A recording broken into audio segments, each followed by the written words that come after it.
Bonjour à toutes et à tous, j'espère que vous allez bien. On se retrouve pour une nouvelle vidéo. Aujourd'hui je vais vous parler du recueil de poèmes Léocris, écrit par Norge et publié en 1998, donc à titre posthume. Alors aujourd'hui d'abord on va voir qui est Norge, le poète, et ensuite on va voir le recueil plus en détail. Alors du coup on va aborder la partie sur Norge. Alors Norge, ou Georges Mogin de son vrai nom, est un poète belge francophone qui est né en 1898 et mort en 1998.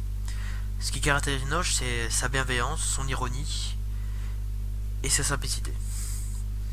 Donc tout d'abord, il a publié son premier recueil de poèmes en 1923. Donc ce recueil s'appelle 27 poèmes incertains.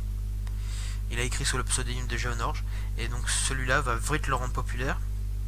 Ensuite, son talent est révélé en 1929 avec le volume intitulé Avenue du ciel, qui montre l'émergence de son talent et qui va s'épanouir ensuite.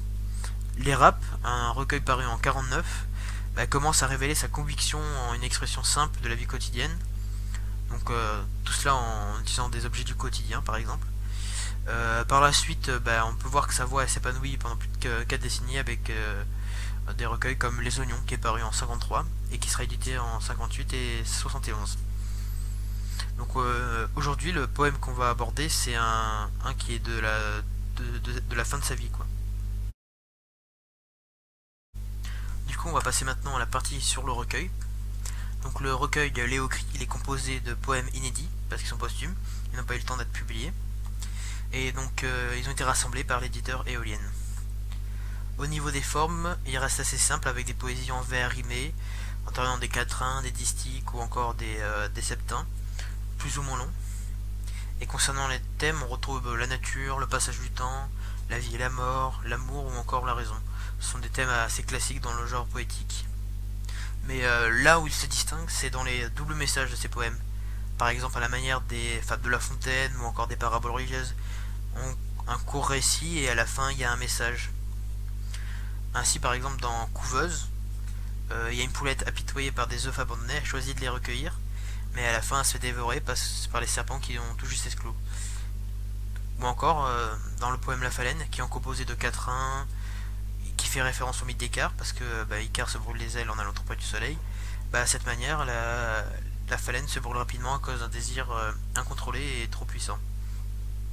Et pour finir, on peut aussi parler du poème Les Fenêtres, qui est un septain et qui lui fait référence à la pièce de Roméo et Juliette de Shakespeare. Donc il y a cette image des fenêtres aussi.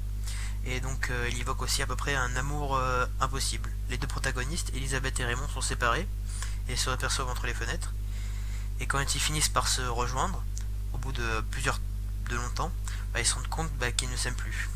Leur amour s'est épuisé avant même d'avoir commencé car ils ont mis trop de temps à l'avouer. Donc on voit que Norge, par sa simplicité, il dévoile des messages et des leçons de vie, dévoilant des réflexions sur le genre humain. Et c'est ça qui est marquant avec le style de Norge. Donc pour conclure, moi je vous recommande le recueil car c'est vraiment une bonne lecture. Le style de Norge est vraiment plaisant à lire. Ses poèmes sont touchants et amusants.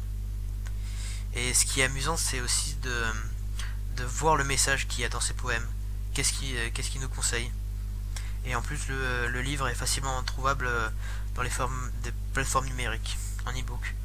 Donc je vous le conseille et j'espère que vous avez aimé la vidéo.